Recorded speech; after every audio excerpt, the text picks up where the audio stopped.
Merhaba,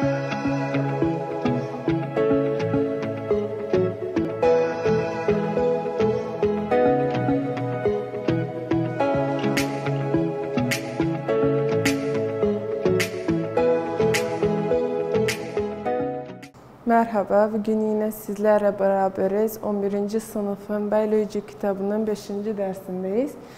Geçen sefer neden bahsetmiştik biz? Biz hücresel solumundan bahsetmiştik. Hücresel solumu nedir? Hücresel solumu insanlar ve canlılar ve bitkiler neye ihtiyaçları vardır? Kendi yaşamlarına devam etmek için enerjiye ihtiyaçları vardır. Bu enerji nereden gelir? Yemeklerden gelir ya da güneşten gelir. Bitkiler bu enerjinin tümünü güneşten alırlar ama bazı canlılar vardır. Bizim gibi ya da hayvanlar gibi biz bu enerjiyi direkt olarak güneşten alıp da kendi yemeğimiz kendimiz üretemeyiz. Bunun için bu bitkileri yiyerek, başka gıdalar yiyerek bu enerjiye sahip olacağız. Bu enerjilerin içinde kendi iç dengeleme ve işleri çalıştırmak için.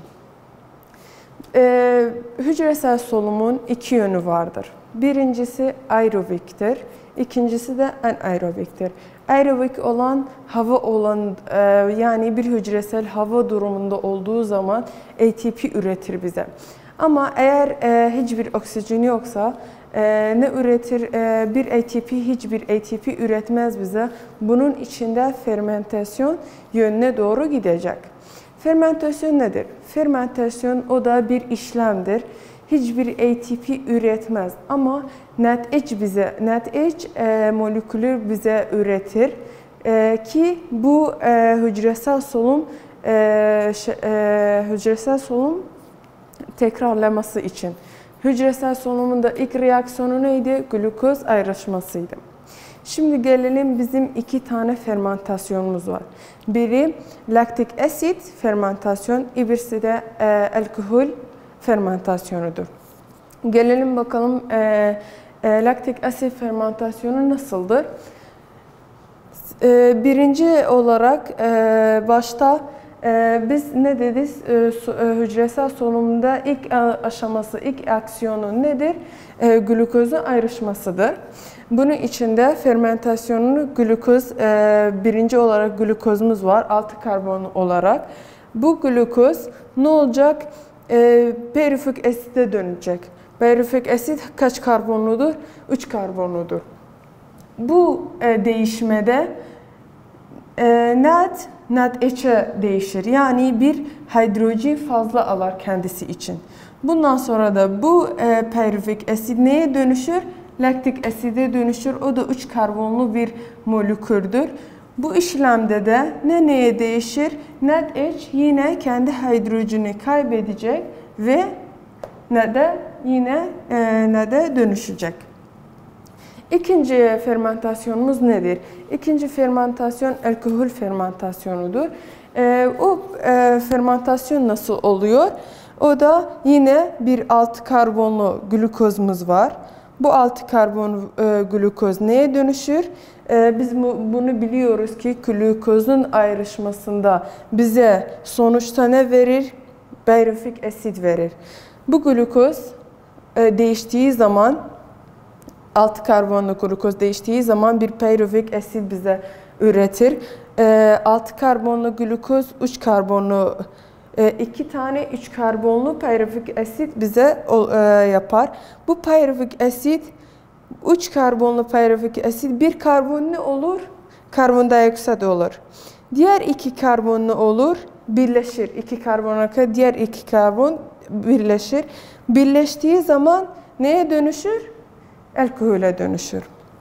Glukoz pyruvic aside dönüştüğü zaman burada aynen NAD neye değişir? Bir hidrojen alınca NADH'e dönüşür ve bu aşamada da pyruvic asit bir karbondioksite değiştiği zaman da ve 2 karbon birleştiği zaman ne olacak? Bu NADH yine kendi hidrojeni serbest bırakacak, NAD'e dönüştürecek. Bunun içinde bu 2 karbon alkole dönüşecektir.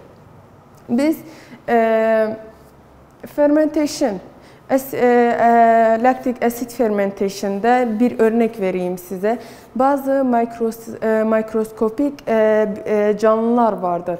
Gözle görünmeyen ama sadece mikroskopla görünen canlılarımız vardır. Onlar bazı peynir ve ya da yoğurt şeyler gibi, gıdalar gibi bize fermentation yaparlar. Sütü kaynattığın zaman ve sıcak tuttuğun anda bu mikroskopik canlılar ne yaparlar? Bu yoğurdun içinde fermentation yaparlar. Niye? Yoğurt üretmek için bize. Yani çok bir faydalıları vardır. Bazı spor yapan insanlar da vardır. Eğer kendilerini çok yoğuntursalar bu kaslarda fermentation olur. Bunu biliyoruz ki eğer hücresel oksijeni kaybederse, oksijen olmadığı zaman, çünkü spor yapan insan oksijene daha çok ihtiyacı vardır ama eğer fazla değil de kendi takatından daha fazla bir spor yaparsa ne olur? Vücudundaki kaslar oksijensiz kalırlar. Bunun içinde ne olacak? Fermentasyon olacak. Orada aerobikten anaerobike dönüşecek ve bu kaslar genişir, kasılır ve ağrıya sebep olur. Ta ki bir uzun zamana kadar rahat etmemiz lazım ki bu fermentasyon bu kana daldığı zaman ondan sonra geçer ve hiçbir ağrı kalmaz ama uzun müddetten sonra. Alkol, bunun da bir faydası vardır. Alkol fermentation. Onun da nerede bir faydası vardır? Bizim hamur işlemleri, ekmek ya da hamur işlemi ne varsa onu biz hamura ne koyuyoruz? Yama koyuyoruz. Onun içinde de küçük canlılar vardır, fermentation yaparlar. Fermentation'ın yani çok faydaları var bizim günlük hayatımızda. Şimdi gelelim glukozun ayrışması nasıl bir artıya, enerjiye ulaşırız. Yani bu glukozda burada bu glukozun ulaştığımıza enerjiyi nasıl çıkartırız? Glukoz ayrışması. Yukarıdaki ATP nedir? ATP yani yapımı için enerji. Yukarıda yazarız. Yani burada örnek vereyim. 2 ATP'ye ihtiyacımız var enerji yapmak için. 12 kilo kaloriyle çarpacağız. Altta neyimiz var? Ortaya çıkan enerjimiz var. Ortaya çıkan enerji nerede ortaya çıkan enerji? Glukozun ayrışmasında. Glukozun ayrışmasında 686 kilokalori ortaya çıkmıştır. Bu 2'yi 12 ile çarpacağız. Altta da sonra buna bölüştüreceğiz. Ne ile çarpacağız? 100 ile. Ki niye 100 ile çarpışıyoruz? Yüzde çıksın için.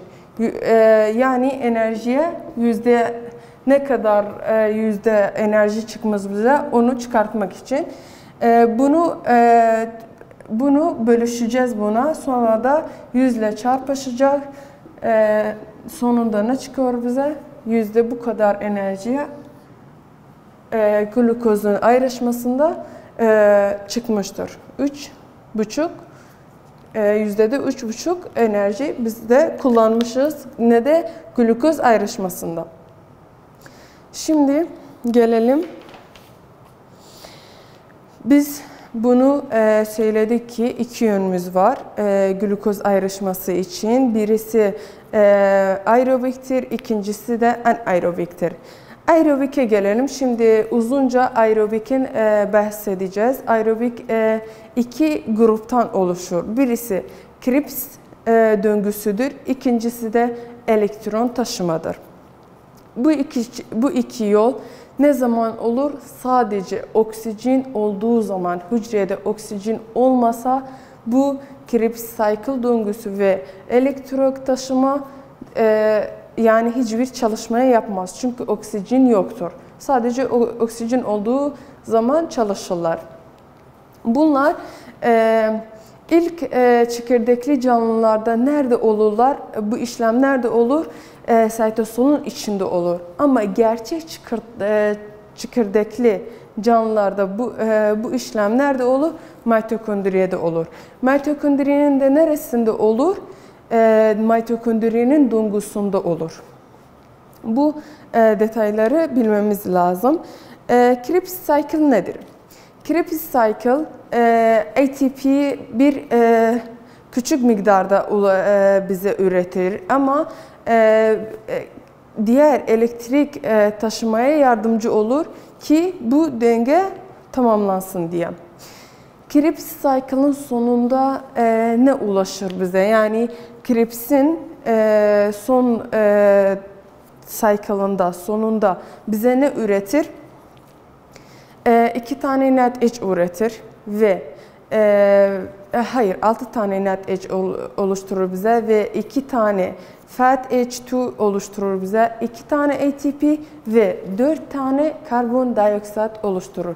Bu cycle'ı tamamlamak için de neye ihtiyacı vardır? ATP'ye ihtiyacı vardır ve karbondiokside ihtiyacı vardır ve hidrojene ihtiyacı vardır. Yani şimdi biz bunu anladık ki Krebs cycle kendi döngüsünü tamamlaması için neye ihtiyacı vardır? 3 şeye ihtiyacı vardır. Birisi ATP'dir, ikincisi hidrojendir ve üçüncüsü karbondioksittir. Şimdi dedik de Krebs'in cycle'ında ne üretir bize? 6 tane NADH üretir bize ve 2 tane FADH2 üretir bize ve 2 tane ATP ve 4 tane karbondioksit üretir bize. Elektron taşıma. Elektron taşıma zinciri nedir ve nerede olur? Elektron taşıma mitokondriyenin dolgusu içinde bu işlem yapılır. Elektronlar bir zincir gibi düzülürler ve yüksek konsantrasyondan az konsantrasyona doğru yönelirler. Böyle elektronlar yürürler ki işlemlerini tamamlamaları için ve zincire nasıldır? Elektron taşıma zinciri. Neye ihtiyacımız var? Bir oksijene ihtiyacımız var ve 4 tane elektrona ihtiyacımız var ve 4 tane hidrojene ihtiyacımız vardır. Bunlar birbiriyle topladığı zaman bize ne üretirler? 2 H2O yani su. 2 tane su bize üretirler. Ne de elektron taşıma zincirinde. Burada ATP de çok üretilir bize. Ama bize lazım olan oksijendir ve 4 tane elektrondur. Çünkü elektronlar rezilir. Bir zincir gibi yüksek konsantrasyondan az konsantrasyona doğru yönelirler ve 4 tane hidrojene ihtiyacımız var ki bize ne üretirler? 2 tane H2O. Şimdi bunun da gelelim ortaya çıkan enerji. Nasıl hesaplayacağız bu ortaya çıkan enerjini? Elektron taşımada ve Krebs cycle'ın döngüsünde. Tabii ki de bunu yine bahsediyorum, yine tekrarlıyorum. Bu aerobik hücrede olur. En aerobik hücrede bunlar olmaz, ATP üretilmez. Aerobik solunumunda ATP yapımı için enerji yukarıya koyacağız. Ortaya çıkan da enerjiyi alta koyacağız. Yani örnek vereyim size. 38 ATP yapımı için enerji kullandık. Doğada kilokalori ile çarpışacağız. Ortaya çıkan enerji aerobik solunumunda kaçtır? 686 kilokaloridir. Bunları çarpacağız. Sonra bunun sonucu bunu yine böleceğiz. Ne yapacağız? %100 ile çarpışacağız. Ne kadar çıkar? %66 çıkar bize. Şimdi gelelim bakalım fermentation aerobik solüumda arasındaki ilişkiler.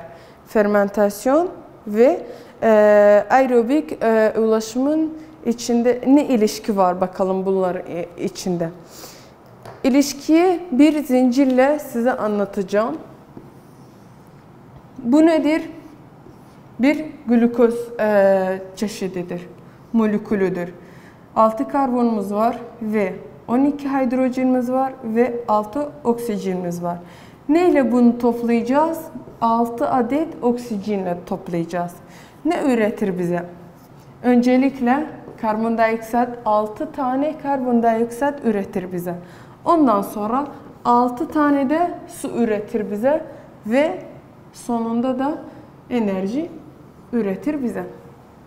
Yani birincide neyimiz var? Glukozumuz var. Glukoz 6 karbonlu ve 12 hidrojenli ve 6 oksijenli. Neyle toplayacağız? 6 tane oksijenle toplayacağız. Ne üretir bize? 6 tane karbondioksit üretir bize ve 6 tane su üretir bize. Sonunda da enerjiyi üretir bize.